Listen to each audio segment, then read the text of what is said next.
batemo batémoigner babengi mwana wana 7 ans bato bavandi batuni na bato nyonso bavandi awa nani azwi leki na yo tali ayepa Déborah a pointé yegeno. Oui, Nami son magistrat a bandi c'est toi qui avais pris mon petit frère, donne-moi mon petit frère. Magistrat a vu mon année depuis 13h, 19h. A posé une question. Qu'est-ce que je peux dire? Alors que les garçons là a témoigné qu'il n'a mis sous naïe. Que moi si naïe moutozo qui m'en appelle ce qui est pas Esther. Papa, qu'est-ce que je vais comprendre? Qu'est-ce que je comprends pas? Plus encore au PJ c'est un lobby. Bayeba qui tant batina qui mandat réquisition bayeba qui ngape munazo sambisa dossier ngam tunaza na dossier oyoyo makamno su yango c'est-à-dire que eza dossier moko boye ta musu na ebite ndengezo le kana de ce moko ya bien tête OPJ wana corrompu babande ko corrompre à partir ya commune OPJ lingi ya bimisa Déborah na commune à Bandal. Pourquoi? Parce que ba corrompre OPJ a bandi komenanse ngai koyebisa ngai soki na ba témoin te okomu ake koluka na ba témoin otositaki bakutanaki na fille wana. Est-ce que Namboko yo justice ezala raté? Est-ce que Namboko ya biso bakonzi ba mité mabazate? Est-ce que ils sont pas des parents? On a remonté la situation ya boy bato bazokana entre temps bazana mwana nga. En fait bazo le belonté bato na bango bazo landela deux fois ba benga bisoutien na ba téléphone bazo benga bino ba téléphone. Oui mwana azali boko mwana teme ba bokanisi ba kobima bato biso tozana ba relation biso tozana ba mbongo bino bozana nini biso totie ba mbongo na biso anje 19h mwana lala qui déjà magistrat a le bibo la musa mwana o mwana l'enfant dormait oui. L'enfant de 7 ans oui non de la musa mwana o na misu na ba avocat ya ye fille wana bala musi Crispin avec toi magistrat a tuni c'était comment na misu ba avocat na kaka ndenge mwana lobaki na 13h kaka ndenge 19h na sa pongi a lobby na bango balobi ke bazana bambongo bazana ba relation l'état congolais vraiment akota likamu na ngai nazana posaka ya mwana ngai bao bazana prison nde bayebi bisika mwana azali en fait Eza général Kassongote, c'est pas lui. Mais azana ba tout autour naé parce qu'en fait comment je n'arrive pas à comprendre. Mututo kangie dimanche. Toye lundi, bakangi mutana dimanche. Toye lundi to kutio mandat moko ya réquisition et il y a qui déjà depuis les 15, il to kangi les 22. Vous êtes sur Top Media TV. Voilà, merci mesdames et messieurs les abonnés de Top Media Télévision. Bienvenue dans votre émission Tokundo la vérité. Voilà, Tokundo la vérité à Mokolo Lelo. T'as dit Ngalapa Akeko Lukelabino Maman Moko. Vous savez, c'est le mois de la femme. Moi, Boni Bassi Bazalaka Penana. Un mot, moi, Boni Zalaka destiné à la femme. Moi, Boni Bassi Penama Kamnabango Babalandelango. De près, voilà, une maman, Lelo Toyambi na plateau. Awa.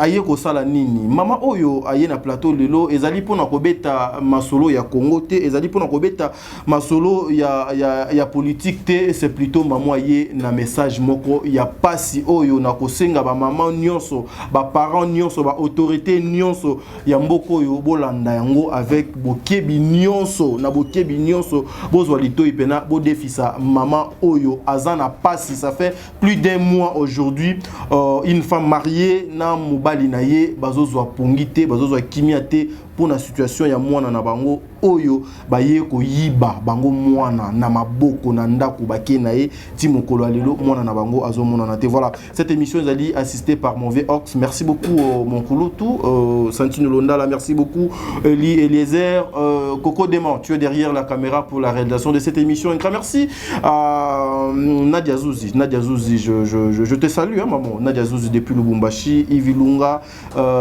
Visol et Kani Mabia Lancel Memotona Yambo, Mama Zozo. Force plus force est égal à Papa Noël Mavaka Lanzinga wana maman nanga c'est-à-dire depuis le cas quoi Nangambo Canada kuna mère a triplé maman Déborah Kilo mère à Calgary, Bazalami Balete, Baxela Kaye maman surprise. Voilà, notre fils, le 18 déjà, c'est ton anniversaire. Il s'appelle Le Soleil Levant. Le Soleil Levant, Balaïsa. Merci. Une année de plus, ça se fait. Pesa papa, Chuzen Mbote Bisika Boni de Zoamiye, Koko Dema, Tozwana, maman, to PC Maloba. Maman, Mbote. Bonne santé, maman. Maman, je sais que moi, force et alité, mais sunga bandeko na yo, bazo landayo, ce qui oko matissa moi volume na yo na quoi moi son na yo pour écouter bien na micro na biso. Comment nani pe ofandi wapi maman? Comment na maman grâce ofandi na bandal. Maman grâce ofandi na bandal. Ok, n'avez ni bon maman grâce. Avenue Mavoum. Ok, Ozali mademoiselle ou bien une dame? Une femme mariée ou bien tu es encore célibataire? Je suis une femme mariée. Une femme mariée. Tu es mariée, Nanani? Prophète Élisée Mambinza. Prophète Élisée Mambinza. Ah ok, ça fait déjà combien de temps au Bino Boza marié? Ça fait déjà 3 ans. 3 ans déjà? Bon, Fananda comment? Prophète Péazali. Oui. Ah ok, voilà. Bobo tapé déjà, Bana ou bien Bana Moana? Toza na Moana, Moroka ko bandevaki. Voilà, Boza na Moana, Moko Moana Moana na Ajni. 2 ans.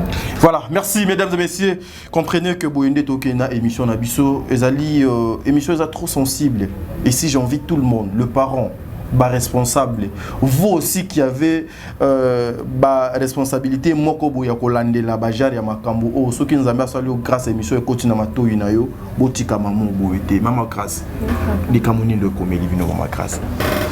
En fait nazarana mwana ya leke mobile na bokolaka. OK. Azana 7 ans. D'habitude, babimaka en face, moi, genre à Ligabu, ma boutique à Mickey, puis à Rana, ba quartier en face, na biso, la tête à biscuit, ba bonbon, ba moua. D'habitude, ba kendaka, ba sombi, sopa na posa bonbon, ba kena grand frère nae, ba sombi, ba zongi, sopa na posa eloko, ba sombi, ba zongi. Voilà. Nde samedi, na bande kulamba, moua, ezate. Dès la bengi grand frère na 7 ans que Ben va m'acheter du sel. OK. Petit frère n'est pas à lundi comme d'habitude ba kendara ba sombaka na mona ki on peut gravité. OK. Ndé ba bimaki na kobima na bango ngapi na kati ya cuisine na zolamba na ebité. OK. Na kobima na bango il paraît fille moko azaki na toilette. Fille en scotant a moni bana bazoya ye pa bimi na toilette. Fille en squaza moi sa cousin na ngai aya kapé na ndako oyebi pe na yebi bana pe bayebi donc a moni ba wa bengi ba on a kombo na bango elle dit oh ngai elle dit viens a ben Jasmine vous partez où? Non maman nous a envoyé du sel. OK. On part avec vous tellement bayebi pe nde babimi asombi pe mungu en face pa maman wana netindaki maman wana lobi nanga encore na mona kifi yango utaki na kati ya lopango na bino abimi na bana na yebi ka kiaza famille po muto balabala jamais. Donc moi si cousin na yo wana pe ayebani pe na non bon ayebani te que moi sa cousin nanga mais une fois bamoni autaki na kati ya lopango abimi na bana bato bamonaki na bana balobi encore to monaki abimaki na lopango to ebeka autaki directement na ndako nde otindi bango na bana nde ayebisi oyo ya 7 ans tokei nasombela bino jouer azu jouer bakei pe asombi jouer après ça à 7 ans le bine va donner à maman du sel et les jouets. Tu montres aussi les jouets à maman. Il y a tout alors mon petit frère. Il a dit non, j'ai pas acheté pour ton petit frère aussi les jouets. OK. Bon, tellement azamo na mukie, pe en plus ça est billet. A hésité à quitter à Télémi. À moni bangonde ba matina moto. Tout ce qu'on va qui na moto bandi ko ga mon petit frère. Moi on a 7 ans. On a 7 ans. Abi j'ai suivi la moto mais la moto est partie trop vite. Ndina yo surtout ka mais bano na tindi ba umu wakaka en face. Banda ba kendaki ba umeli boendenge nini. Ndina bimi na bandi ko tuna. Maman na tindi oui certainement bana ba yaki ba umi balé mais ba yaki na jeune fille moko boy. OK. jeune fille nzoka alekaki ti liboso ya ndako ya ba mobile nanga famille ya mobile nanga bavandaka wana donc na place mokolo mona ye moi jeune fillette moko amonaki atuni bango pe boke wapi à 7 ans à répondre que maman nous a envoyé du sel ye petanga yoki ayebi kaka ke oya memi mwana nga seke famille pobi maman nous a envoyé nde na ye na famille mobile nanga na tuni bana nde wana oh ya c'était nani divine obsa mais na moni ba onka siko baleki na jeune fille moko boye ye pa ebaki jeune fille en route papa esalaki ngai trouble jeune fille to banzi kuluka na banzi kuluka bane na kende côté église à seka na moni à 7 ans na tuni oh ton petit frère oh la tantine là qui vient à la maison, elle est partie avec lui. Quelle tantine yépé azo kokaté du fait qu'elle a mon amour qui est. Azo les la kaka mon petit frère. Ndé na zoni na ndako tsina bengi mobile na ngatala bana na tinda ki bango en face aye banzi koloba tinda ki bana tout ça.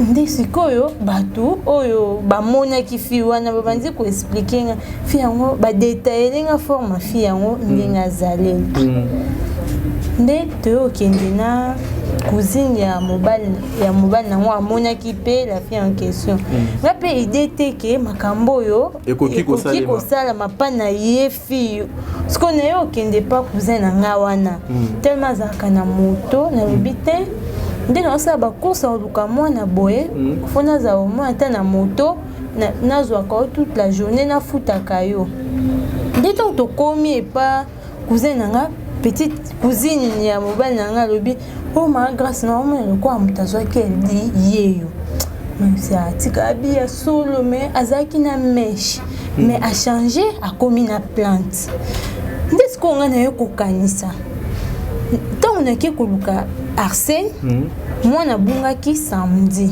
mais baoyebisanga Arsène alongwaki dimanche na 4h nga mona moni yango nano mpe louche nde nabi nzambe sunganga po nakoki mpe kolobela moko na gâché moyepa koyeba vérité ekozala te nabi Saint-Esprit sunganga directement idée nga na enregistré makambo tosola nazwi téléphone na tie enregistrement na déposé na mesa natuni Déborah samedi ekepa na ngai o ena ekepa na yo wana mwasi na ye ba heure nini ozalaki vers ba 15h déjà nga mona nazo compter ba heure na ba makambo olataki ndenge nini onalataki polo jaune na pantalon noir certainement nde ba couleur ya bilamba bayebisaki nga alataki sikoyo bayebisi ngai asimbaki trousse noire na maboko bato nyonso bamona alataki polo jaune na pantalon mais na maboko azalaki na trousse ndebisi sikoyo na maboko ozalaki na nini oh na maboko nazalaki na trousse ya couleur nini ya noir nabi eza ye mais nase maîtriser nani nabi Déborah oyebi ke omemisi nga ngambo na lopango na biso ebi na donc sembla mpe magrâce namemisi o ngambo ndenge ngabi loba mwa makasi mama mpona son o magrâce namemisi o ngambo ndenge nini nga alobi yo yaka na ndako na ngai oyebi ke toilette ezala na kati ya ndako siko ndenge nini koya po preuve balobaki abimaki na toilette fille wana abimelaki na toilette nese ndenge nini yo koya okokota na toilette bato ya libanda oh magrâce naokaki posa masuba makasi ye mpe andimi ke ayoka posa ya masuba makasi donc akotaki na toilette oh magrâce naokaki posa masuba makasi nde nabengi mobali nanga nabi certainement eza ye po moto abimaki na toilette ye moko andimiki abimaki na toilette ayataki polo ya jaune pantalon noir asimbaki trousse ye moko andimi asali sikoni azalaki na plante alongoli plante akangisi meshe nde natuni samedi on a moto ozalaki na nini nga sikoyo na nde olinga te tro nga naloba ye nde arépondre na baquestion mpona bande ya koenregistre o samedi natiaki perrique nga bi voilà eza na motema kaka na bi ye nde moto certainement ayeki kozwa mwana nde nabengi mobali na ngai aye ntango aye nayebisi Déborah yoke etika ngai Déborah ake kotika ngai nde tomemaki na la police la police toki na commune commune abandi koloba bokangisi ngai bakoya kobimisa ngai bato na ngai baosala makambo na CC bakoya kobimisa ngai na commune kuna lorsque vous êtes arrivé na commune kuna commune na commune bokendaki na ye na qualité nini na commune tonto ke to expliquer au PJ wana eza dossier ya vol ya mwana OK tala enregistrement ya yango OK donc ozo lakisa makambu nyonso ye moko alobi yango OPJ wana corrompu babande ko corrompre à partir ya commune OPJ lingi ya bimisa Deborah na commune na Bandal pourquoi parce que ba corrompre ye ndeto biso to ye OPJ eti na ndako na biso ko menacer biso. Est-ce que maman vous êtes sûr dans Makambozo Koloba? Ba preuve ya ba corruption nezali parce que ça c'est la télévision et maman. Papa pour ni na lobi que OPJ azaki corrompu parce que jamais un OPJ na dossier ya mwana bayibi. Pe na elio ba audio comme preuve de un aboyi koyoka ba audio na ngai asambisi biso asambisi Deborah azondima oui na yaki okendeki pa maman yo na yaki olataki bilamba bo mais yoka et concordé makambo o ya zoloba na audio atikali koyoka audio na ngai te tovani na ndaku OPJ ayeti pa na biso koyebisa biso bobimisa ba témoin soki bobimisi ba témoin te za sope diffamation soki pe moni diffamation voilà bokoseli mutu makambo bandi ko menacer ngai azo menacer ou bien ayeka juste pour ayebisa bino que vous devez vous préparer soki ba témoin bazate OPJ abandi ko menacer ngai koyebisa ngai soki oye na ba témoin te ake koluka na ba témoin to sitaki bakutanaki na fille wana bana OPJ akei ye moko do OPJ ye OPJ na mobali ya cousin na ngai batambolaka bango mibale le jour wana OPJ aye aluki yonde témoin donc na jara bangisa ba témoin bayate oyebi ke témoin kangamaka témoin kendaka musika makambo boza na preuve boye nde toye toyoka balimba bimisa Deborah na commune OK papa dossier ya makasi boye bayibi mwana yo bimisa ye na commune nde mobali na nga azala na camarade na avocat nde abengi talata avocat bite ekomi déjà danger bosamba lisu na commune te batransfere bino directement na parquet OK nde tokendaki na parquet tokomi na parquet babengi batémoin bamonaki ye batémoin batémoigné babengi mwana wana ya 7 ans bato bavandi batuni na bato nyonso bavandi awa nani azwi leki na yo tali ayepa Deborah apointe ye geno oui na miso magistrat abandi kolia c'est toi qui avais pris mon petit frère donne-moi mon petit frère magistrat azwi mwana na depuis 13h ti 19h azo poser ka ba question mwana mokie oui de 13h ti 19h pour magistrat alobi bokoki pe kokosa bolobi na mwana makambo magistrat a bosombele biscuit bosombele bonbon apesi téléphone atalisi TV soki asali bongo ya patuni c'était comment yepé tellement ça fait moko ye moko assistaki azo expliquer elle était sortie de la toilette et puis elle m'a vu avec mon petit frère elle m'a dit on part kaka ndenge mwana wana sambaki ti de 13h à 19h 19h mwana lalaki déjà magistrat alobi bola musa mwana oyo mwana l'enfant dormait l'enfant de 7 ans oui bola musa mwana oyo na misu na ya bavocat ya ye fille wana balamusi Crispin réveille-toi magistrat atuni c'était comment na misu ba avocat na ekaka ndenge mwana lobaki na 13h kaka nde pe 19h na sapongi alobi na sapongi oyebisi lakisa nani azwaki petit frère na yo aye appointé Deborah c'est toi qui avais pris mon petit frère moi na bandi kolela remets-moi mon petit frère c'est toi qui avais pris mon petit frère magistrat oyebisi ba avocat na bokoto koloba nini so tolobi ke ba mikolo ba ko témoigner ba kosi tonzini bon siko mwana oyo ayebi lokote puis en plus de 13h à 19h yo avocats mwana oyo 6 ans et demi mémoire nini akokanga puis en plus auto lamuka na pongi na misu na bino ezate so pe alalaki alamuki voilà ye azoloba ke mutazu leki na ye Déborah magistrat tabi Déborah bimisa mwana place ya Aza. bato. OK. Déborah avandi kimia lobito ya bo Déborah zate Déborah qui prison. Mutuka prison et Bino bozongi ndako. Le lendemain nango nde boke na parquet bomoni Déborah zate à qui prison sans pour autant que bino bato bokenda ki kofunda yeboza la informer. Oui. OK. Qui koyoka information. Nde ba bisi biso bon nda qui prison eza mabete na parquet babombaka bato te prison. Ne biso totuni magistrat to continuer ko samba ya bi oui bo continuer ko samba ba banda ko benga ye aya. OK. Depuis à qui prison. Oui. Est-ce que bino pe bozui temps ya ko luka moya continuer la procédure? Oui. Tant Déborah qui est prison, avant Déborah qui est de prison, tant aux qui n'a parquet, tout le monde va avocat mi balé, bazuli Déborah. Tout le monde va avocat vraiment moni que bateau ambongo, avocat wa makas. Déborah n'a jaro azaleli, avocat boy, Déborah kozwa bamuté.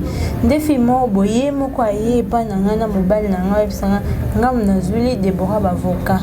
Surtout yo zana pour que kozwa Déborah avocat. Déborah za pire petit na ngai ya quartier. Ndengai na ke na zuli Déborah avocat. Comment fait on a nous Esther? Ah bon. Biso na ndako ka to komi le bilan. Esther ayaka chaque jour na parquet 6 heures. Azonga ti ba 22 heures. Et on Esther oyo na Déborah eza nini. To ebisi tina magistrat. Biso to mona Esther au clarté. Esther ayaka tongo azonga kabutu. Esther azuli Déborah ba avocat baza famille te le côté bavanda il paraît bavanda veni moko. Peut-être moi bolingo wana et fa na place moko. Bon. Et après Déborah qui est prison. Tant Déborah qui est prison biso pe to lemba kité na ndenge na biso ko sa banquette. Ndete yo kozwa pasteur, père spirituel et Déborah. Père spirituel et Déborah ye ndaye kotuna Déborah makambo ba bisinga ya mwana eza nini. Déborah vandi kimia alobi papa kende botuna Arsène cousin na ngai mobali na ye. OK. Botuna Arsène oui botuna Arsène. To lekisi 3 jours tozongi sous prison ngana bandai ko bata mafamu na ngai. Pasteur a tuni sous Déborah dossier ya mwana bato eza ndenge nini. OK. Alobi mwana zali. Wana Déborah a répondre bien que mwana zali. Mwana zali. Mwana nanu a voyager te. Ya tuni mwana zali mwana zakasi wapi. Mwana zakaka achelo baboye kaka. Mwana zali mais botuna Arsène. Arsène on a des cousins. Oui, Arsène yebi bisika mwana zali. OK. On est commis 2 fois. Les nabisi pasteur na bango yabi père ah oui commis karato qui n'a pas crime. Pour Déborah le bail vérité parce que tout taki si atia toke commune parquet prison. Mais il peut crime torture les alaraton ba torturer Arsène tellement yé mo quoi le bien à 2 reprises qu'Arsène yabi bisika mwana zali. Arsène a dénoncé. Tout ça toke na ipe crime basengi biso mbongo bopesa bo to sala ki o bango baloba ki po bakanga Arsène mais bango pe bakanga ki Arsène te ngana mobali na ngakara to sali violence tellement Arsène nga kumbara moto to kanga ka na mola nde to meme na société ya pembeni et après to yoko benga ba agent ya IP crime tombaye nde bazui Arsène ba memi na ba ebisi na nzela ba ebisi biso Arsène okoka torture na biso te donc so yebi vérité la kisa kaka bisika mwana bato azali wana na mutuka tonto loke Arsène avandi kini tant to koti na IP crime to ke pa colonel o abande ko sambisa colonel atuni Arsène ba torturer te ba beti na muté Arsène moko lobi oui papa nayebi dossier po esimbaki déjà famille ton akangisaki Arsène famille bayaki bazoloba na ngai mwana biso tout ça mais tant bayoki Arsène ndimi ke nayebi dossier oyo ayebi dossier oyo ndenge bakangaki mwasi na ye ou bien ayebi dossier ndenge mwana bungi nali ata s'enfronter na likambo wana Arsène nazoloba nali ata s'enfronter na kopo nayebi kopo mais nali ata s'enfronter na pekisaki Deborah atika kopo mais Deborah ayoka wana na misu ya ba magistrat na misu ya ba capitaine ya IP crime Arsène nazoloba nde na baletina obaka bakenda kokanga o bayaki ko ba bureau de bato bazalaka dans tenue civile wana ba papa na biso ba sa musa makasi nde bayebisi Arsène mwana za abi ngai nayebi bisika mwana za te me nayebi mutu oyo aza na mwana oui batuni mwana za kasi pa nani mwana za pa Esther est-ce que ton oki Esther nga na telemi po nazaki surprise ya komona ki Arsène pa yebaki dossier oyo Arsène aza ndeko nanga tokutanaka pe watunanga pe position oyebi te biso pe c'est toujours lukaka mais toyoka ke Arsène pa azalaki au courant na dossier oyo puis alobi ke mwana aza pa Esther abi certainement Deborah azwaki mwana apesaki ye pa Esther batuni Esther avandaka wapi Esther avandaka na GB na ba audio to enregistré ki Deborah na kosamba na ye Deborah azoloba que tant olongwa ki bandal wana na audio nga na otuni tant olongwa ki bandal okendaki wapi Deborah répondre na kendaki na GB panal atangi pe kombo papier ser nanga Esther te koyoka lisusu ke Arsène alobi mwana za pa Esther tokanisi na parquet Deborah na parquet mutazuliaki bavoka nani Esther mutabande koya chaque jour na babiloko akolia Esther nde biso totelemi toyokaka nde babi Esther avandaka wapi o na GB oyebi nayebi te babeti mbata tanga monike baningi babanda otorture ndabi nayebi epa ba Esther bake na baagent biso totikali tomona ye makelele baye na ye Esther azokota Arsène bandi koganga Esther abimisa mwana bato yo ndo oza na mwana bato Esther yo nde muto boye pena aux yeux de tout le monde oui na ba colonel na ba bureau de wana bato nyonso na famille mama Arsène nango na bandeko biso nyonso na mobali nanga na famille ya mobali nanga tozalaki wana Arsène abinga naza innocent nali ata sanfa na kopo te napekisaki bino kopo oyo me bino boyokaki te Esther abimisa mwana bato Esther abimisa mwana bato nde par après Esther babandi ko torturer Esther bozela loba sona abisi loba oh naza na zemi bozela na pema babandi suko beta ye nde au pays je m'habite tellement le jour dimanche tous la lobby to koya poto continuer torture bayebi makambo bref maman poso na lobby to kende na moko biso to komi lokola to zo sambisa yo c'est-à-dire mutu nyonso déjà a compris que maman oyo a un problème son problème c'est son enfant oyo abungaki ça fait combien de temps déjà 1 mois et 2 semaines. Ça fait 1 mois et 2 semaines moi nanaye azoko mon nanaté mais il paraît que bato oyo bazana moi nanaye bakanga ki bango Esther pe bakangi azape na prison siko depuis bazali na prison bozo ko landela dossier na libanda bazoko lobanine au fait bazo lobelo te bato na bango bazo landela deux fois ba benga biso na ba téléphone bazo benga bino ba téléphone oui mwana azali bokomona mwana te me bokanisi bakobima biso toza na barelation biso toza na bambongo bino boza na nini biso totie bambongo na biso en jeu mwana bino tokofaire voyager tokena e poto mais ba tokangisi boye bakarake ba copie. Voilà, maman, je pense que elle bazo benga bino na ba appel à bongo na ba numéro à bongo bozo zwa ba numéro wana parce que aujourd'hui avec l'état des droits aux alliés na mboko au Congo, on peut facilement repérer bato wana elle bazo ko utiliser ba réseau wana. Et je pense que bozo ko sala yango bongo. En fait, ba numéro eza so ba bengi bino bo rappeler et les ka sauter. Moi okuta benga biso o toza na GB na moi na bino. Boye la biso $10,000 pour bozo moi na bino. Tant on te rappeler numéro et les ka sauter. Voilà, Hello Konini, c'est le mois de la femme. C'est une maman. Vous savez tous, Ndengenini Fobota Mwana Komiti na Ajoana. Vous savez, Ndengenini papa ou bien maman ou à cause de la musique Mwana na pendant 1 mois 2 semaines. Makamunini pe eloko nini koki ko senga na ba papo nyonso ba kolanda yo ba maman nyonso ba kolanda yo koko de maso moyen zali zoomer vraiment maman to luka moyen to zwa liloba na ye oyo ko senga to yebi ke ba papa ya mitema malamu bato oyo bazo ko servir mboka oyo na ndenge ya bosolo baye o bazo ko luka ko accompagner le chef de l'état na makambo ya malamu bato o bazali na injustice te.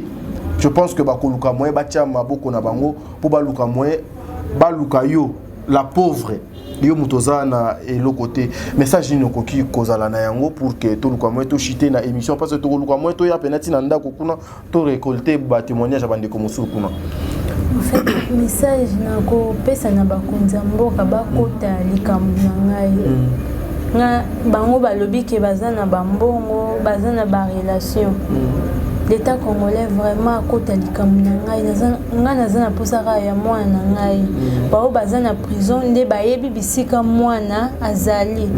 Soki méthode ako yana bango ata na parquet to kozongisa bango so na IP crime ba torturer bango lisusu po ba bimisa vérité bisika mwana nga azali. Donc ngai posa na ngizaka mwana ngai azonga mwana nga za na 2 ans et demi. 1 mois déjà na ndambu donc nazo kokate nazaka na posa mwana ngai o na kosenga na l'état na biso na yo kaka sunga rabat l'état sunga ngai na retrouver mwana nga zali bango mo bazo ba mwana nano a voyager te donc eza tant l'état a tellement avant et comme trop tard nazana posa kaya donc o nga na olobaka ya mwana nazana posa kaya mwana ngai papa.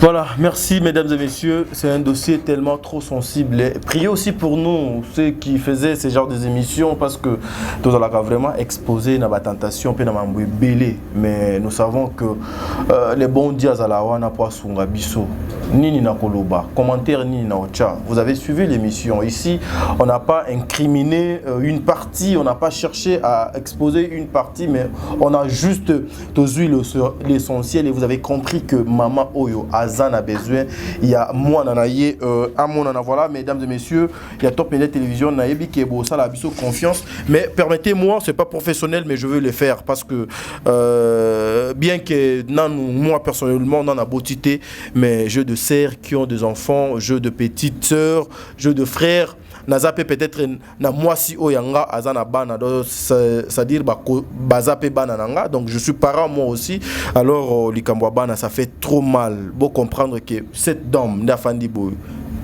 plus de mois azomona mwana na été asimba été voilà tozo papa juste pour 2 petites minutes papa soki okoko tabouye juste pour 2 petites minutes yaka vraiment boye papa juste pour 2 petites minutes Koko Dema supporter tozo na papa oko s'est présenté puis au lobby message important oko ki kopesa bande ko na yo oba ozali bakwa kolanda lelo na kombo langa prophète Élisée Mambinza ne papa ya mwana ya bungi na kombo ya Eldi Mambinza Mbikai alors le balanga zaboye est-ce que na mboko yo justice ezala raté est-ce que na mboko ya biso bakonzi ba mitema bazate est-ce que ils sont pas des parents pour nous remonter la situation ya boy bato bazokana entre temps bazana mwana nga mais bazokana la pe biso bazo bazana mbongo bazana boy bazana ba avocat ils engagent les avocats à tout bout des champs et puis au-delà de ça moi si wana les garçons mobali na Arsène azo témoigner que Esther azana mwana mais Esther bakimisi na IP crime pour na nini pour bakimisi na torture wana pe pani na torture aloba vérité te et puis mobali na ye azoye bisanga ke ya kenda akota ki na bureau colonel asolna colonel et puis voilà des celles qui va déplacer bango.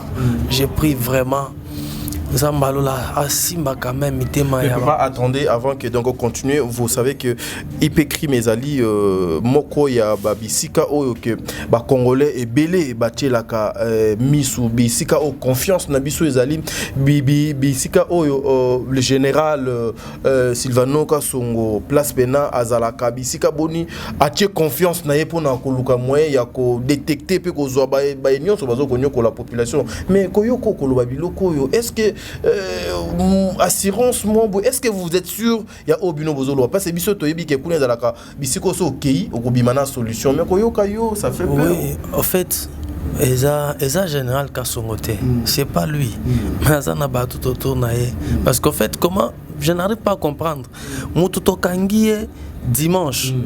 Toye lundi, bakang mutana dimanche. Toye lundi to kutio mandat moko ya réquisition et ya qui déjà depuis les 15 hier tokangi les 22 mais mandat à réquisition et ya qui déjà les 15 en avance. Maintenant nous nous posons la question dans le mandat ou en réquisition il y a qui les 15 et c'est qu'il y a pour ezwanani pour mutu tozuye les 22 dimanche to commis lundi au faut ba continuer série de séance na bango wana ya ba torturer bango ba loba place moi nazali tozo kuta capitaine azo biso PG biso le bité dossier na osa sous le roté parce que réquisition il y a qui déjà depuis les 15 il faut mutuana qui est parquet général. Je n'arrive pas à comprendre qu'est-ce que je peux dire alors que le garçon là a témoigné qu'il n'a mis sous naïe que moi si naïe mutozo qui moi n'a pas ce qui est pas Esther. Papa qu'est-ce que je vais comprendre? Qu'est-ce que je ne comprends pas plus encore au PJ Sanga Lobby ba ki tant batina ki mandat réquisition ba ki ngape munazo sambisa dossier ngam tunaza na dossier oyoyo makamno su yango c'est-à-dire que ça dossier moko boye ta musu na habité ndenge zo le kana ya dossier moko ya bien té tout ça. Vous voyez un peu. Alors que les garçons avaient témoigné makamno sur les kana indengwana. C'est ce que je suis en train de dire. Est-ce que Nambo Kanabisoyo, il n'y a pas des parents, il n'y a pas des bakons qui sont des parents, ceux qui zabano ya bango moko. Est-ce qu'ils vont traiter ça comme ça? Donc voilà un peu on a besoin ya Zamba Sunga Kasima quand même tema ya ba o mususu bakonjo ceux qui nyoso ba musu ba rozala mabe mais ya malambe bazali. Nzamba simba quand même que bah Coca Cola un peu quelque chose moi si on a balobi qui ndé bazan na prison ils vont sortir bah mataba qui vont sortir exemple monde tozaki na ipé que monde tolongwe donc ça dit baza très consciente que barolongwa barobima na bango eloko ezate donc nous prions Nzamba la sunga simba quand même tema ba yo kata mawa bah parce que c'est de l'argent. Il peut écrire mbongo, pas que mbongo na mbongo jusqu'à ce que non suicide. Alors bah ça là quand même quelque chose. Nous avons besoin de notre enfant, retrouver notre enfant. Ça fait dans 1 mois et 2 semaines que nous souffrons comme ça. 1 mois et 2 semaines dans la raboité malgré la gravité. Mais dans la raboité on ne parvient pas à manger, ni à dormir, ni à rien faire. Donc nous sommes bouleversés, nous sommes par terre. Est-ce que vous reconnaître et le comment côté problème au boité bozala qui angona bato? En tout cas, je ne pense pas. Au départ, je suis un homme de Dieu. Au départ, je suis un homme de Dieu. Je sais que nous avons parfaité, ce qui est vrai. Mais aussi, je ne pense pas que je peux avoir un problème avec quelqu'un et atteindre niveau. Je ne pense pas. Je ne pense pas que j'ai des problèmes. Je ne pense pas. Dans la salle d'examen de conscience, il y a ma casse pour chercher un peu à voir. Et j'ai trouvé qu'en tout cas, je n'ai pas de pommes dans mon dos. C'est-à-dire, il y a jalousie. Moi, je suis peut-être donc je ne sais pas quoi dire. Voilà, merci mesdames et messieurs. Merci papa. Oko regagner nos places. Ça n'est fini pour aujourd'hui.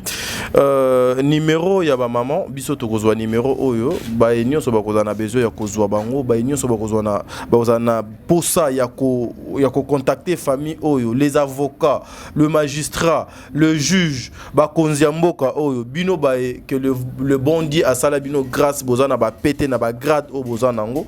Si vous appelez na ba numéro wana, on va vous donner numéro ya couple. Oh, mais s'il vous plaît, ici j'insiste, c'est pas pour m'intimider, c'est pas pour m'appeler pour na go lakanga obino bo mesana go sala.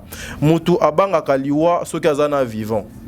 Mais ceux qui déjà au koufi au kobanga lisusu liwate. Donc biso nyonso to kufa na biso ata obominga lelo lobi yo okozwanine. Ceux qui peut obomi mwana na lobi yo ozwanine. Bozoni yo kola mama o na mobali nae. Voilà, ça n'est fini pour aujourd'hui mesdames et messieurs. Koko Dema son nzambe a bomi biso lelo te to kuta na lobby pour un nouveau numéro pour to luka moto continuer émission na biso. Ceux qui maman sozane loko moko bya suka okoki koloba sinon to kaboni awa yo na biso. Papa na pour ça moi. Merci.